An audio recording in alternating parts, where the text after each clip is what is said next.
Oi, pessoal, tudo bom? Sejam bem-vindos ao meu canal Escrever e Viver.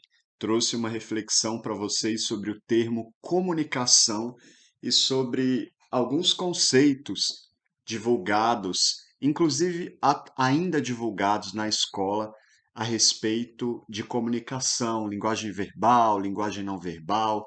Eu trouxe algumas ideias aqui, uma conversa mesmo para vocês sobre alguns avanços na ciência, pesquisa científica a respeito desse assunto, né?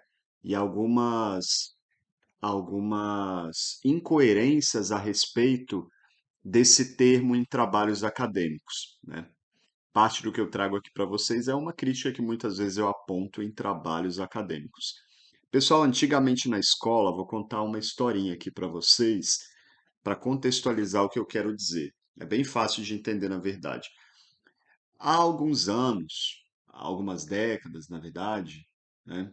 Há uma década, duas aí também, e até hoje ainda, a escola traz, em relação ao ensino de língua portuguesa, por exemplo, os livros didáticos trazem esse conhecimento, inclusive, acredito, subestimando o estudante a respeito de linguagem verbal, linguagem não verbal. Quando se fala em língua, tem uma visão popular e construída principalmente com base na escola, no que foi ensinado na escola alguns anos atrás e se consolidou culturalmente, popularmente. Hoje isso está cristalizado com base nesse ensino, né, gente?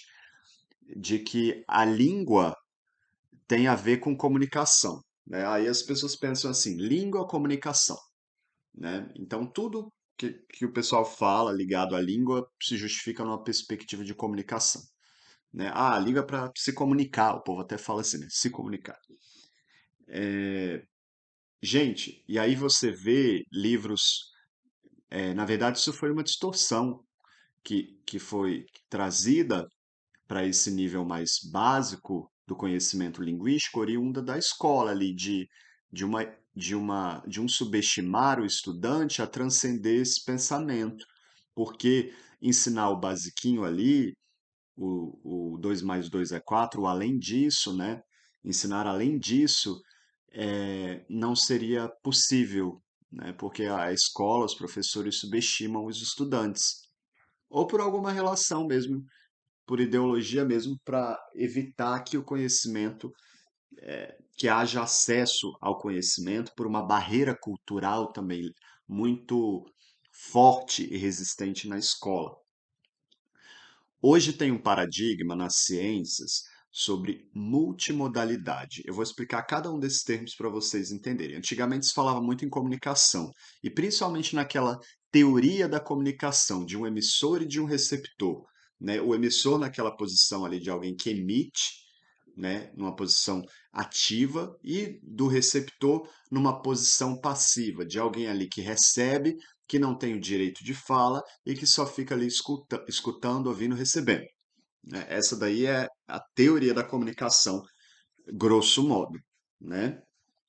E ainda hoje esse termo é usado, inclusive já vi muito em pesquisa científica, gente, casos de pesquisadores informados, trazem essas coisas para pesquisa. Gente, essa teoria da comunicação foi superada, assim como o próprio jornalismo também foi superado, né? Contemporaneamente. Foi dissolvido. Antigamente, essa coisa ligada à mídia, né? Antes desse boom ligado à tecnologia relacionada à internet, não que não houvesse tecnologia antes, né? Mas a tecnologia contemporânea está muito ligada à internet, por exemplo, à computação e tal. Antigamente, mídia, né? Promoção, divulgação, essas coisas estavam muito ligadas ali ao jornalismo, às televisões, ao rádio, aos jornais, né? E principalmente a profissão do jornalista. Isso foi dissolvido porque hoje qualquer um é apresentador no YouTube, qualquer um é cantor no YouTube, é artista no YouTube, é modelo no YouTube, no Instagram e em diversas outras redes sociais. Então, nesse sentido, com os diversos canais de cada um e tudo, o jornalismo, a informação, né, principalmente com os blogs, o formato do texto, tudo isso foi modificado na sociedade. E nesse sentido, a ciência também começou a romper algumas teorias equivocadas, alguns pensamentos limitados, né? Entre eles, eu destaco aí essa questão da teoria da comunicação. Hoje, tem algumas outras teorias que servem melhor a noção de língua, gente, como algumas teorias socio-interacionistas do Goffman, por exemplo, que fala de língua no sentido de interação, de elas serem de as negociações, das interações serem negociadas, ligadas à escola construtivista do Vygotsky, né?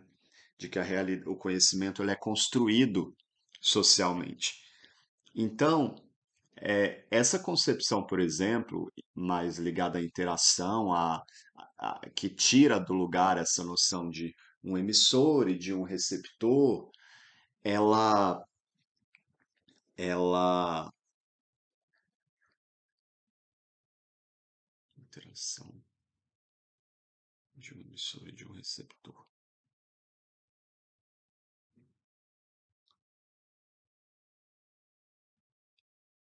Ela desconstrói a noção comunicativista de língua de um emissor e de alguém que recebe, né?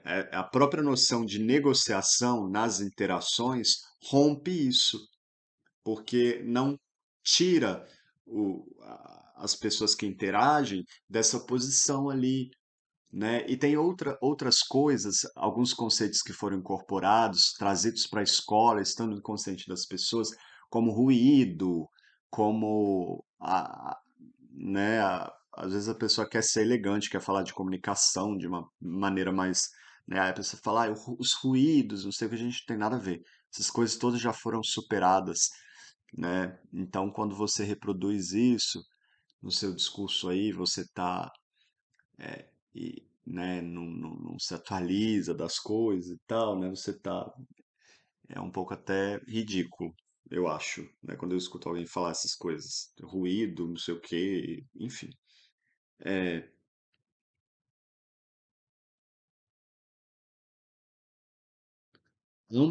nessa concepção, por exemplo, socio-interacionista e em uma visão da semiótica que casa, por exemplo, muito bem com isso, mas nesse caso aí sou eu que estou fazendo, né, gente, essas amarras aí, porque eu acho que elas são bem lógicas, surge um conceito chamado multimodalidade. No início, a linguística não trazia nos seus estudos de texto. O texto, a língua não podia ser objeto de estudo na perspectiva da fala ou na perspectiva do texto, né? E aí, depois de 1950 para frente, a linguística avançou no caso de estudos textuais, surgiu a linguística textual, inclusive, né? Esse conceito de multimodalidade que eu vou trazer aqui para vocês, inclusive tem muito a ver que é bem contemporâneo, ele vem mais contemporaneamente em relação às transformações desses conceitos, desse pensamento. Antigamente, e ainda hoje, o pessoal da escola traz aquelas coisas em livro didático para falar de língua assim, verbal e não verbal. Aí o verbal, ele era ensinado na escola, eu até me lembro disso, como o texto. Então, o texto em si ele era o verbal, né? Não podia ter imagem. A tia da escola ensinava assim, olha, se o texto tiver imagem, ele é o verbal. Se ele não tiver imagem, ele é não verbal. Por que eu estou falando disso? O que isso tem a ver, né, gente? Tem a ver com muita coisa. Porque isso era um paradigma monomodal, ou seja, que trazia uma noção de língua e de texto muito polarizada ali, né, 880, e é uma visão falha. Com essa visão da multimodalidade, o que é a multimodalidade aí? Você, eu vou explicar bem grosso modo aqui, gente, não vou entrar em detalhes e teorias, não. mas você, na visão multimodal, o texto ele não pode ser mais polarizado desse jeito. Então, quando você tem um texto no papel impresso, sem imagem nenhuma, ele já é por si só, é, ele já é por si só não verbal.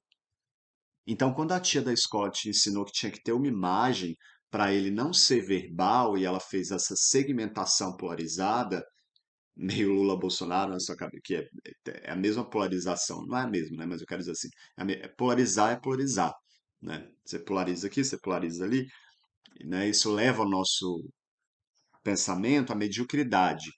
É 880. Você não consegue ver ali uma linha, um meio termo entre um polo, um extremo e outro. Né? E pensar língua, pensar cultura e outros aspectos da sociedade exige que você transcenda isso. Então, essa visão polarizada do verbal, do não verbal, muito ligadas à teoria de comunicação e ao jornalismo aí mais antigamente, isso foi superado, né? Então, quando a tia da escola te ensinava que lá no texto, para não ser verbal, tinha que ter imagem, ela ensinou para você a vida inteira errado. E você entendeu que era assim. E talvez ainda entenda que é assim. Só que você nunca teve a percepção para entender que quando lá no texto não tem nenhuma imagem, só tem texto lá, gente, no papel, só tem texto. Mas você não parou para pensar que o arranjo do texto distribuído na página, os parágrafos, o layout da página, mesmo que não tenha nenhuma figura, o negrito, o espaço entre as linhas, o estilo da letra, que isso daí é o não verbal. Você pensa que o não verbal tem que ser uma figura. Você pensou isso e ainda pensa, porque o seu pensamento aí, a escola moldou o seu pensamento de maneira polarizada. E é por isso que você não consegue transcender toda essa alienação, entendeu? Então, é, hoje eu recebo muitas dissertações e teses, principalmente pessoal do jornalismo, gente, às vezes uns trabalhos bem fraquinho assim, que vem com essas coisas, né? E aí já tem outras teorias, o pessoal, a própria comunidade nem fala nessas coisas, mas a pessoa vai pegar o livro da década de 20 ou vai pegar lá uns materiais que nem são científicos falando dessas coisas. Aí a pessoa já tem ali na mente essas ideias bem bagunçadas de teoria da comunicação, do não sei o quê, e aí monta uns textos sem sentido algum, assentados nessas teorias arcaicas que já foram superadas e reproduzem isso como se aí seu trabalho ali fica num trabalho nível de escola, medíocre. É preciso transcender isso, gente. É preciso de não ter medo de querer adquirir o conhecimento, achar que você vai ser arrogante, de que você vai romper a ordem social por querer saber mais do que o seu ao redor medíocre, por querer discordar das pessoas medíocres do seu lado, né? É claro que isso gera dor, porque vai te fazer se afastar dessas pessoas, né? Aliás, qualquer um que tem um mínimo de inteligência é um pouco antissocial, gente. Ainda mais a nossa cultura imbecil, né? Então essa que é a reflexão que eu trago para vocês hoje.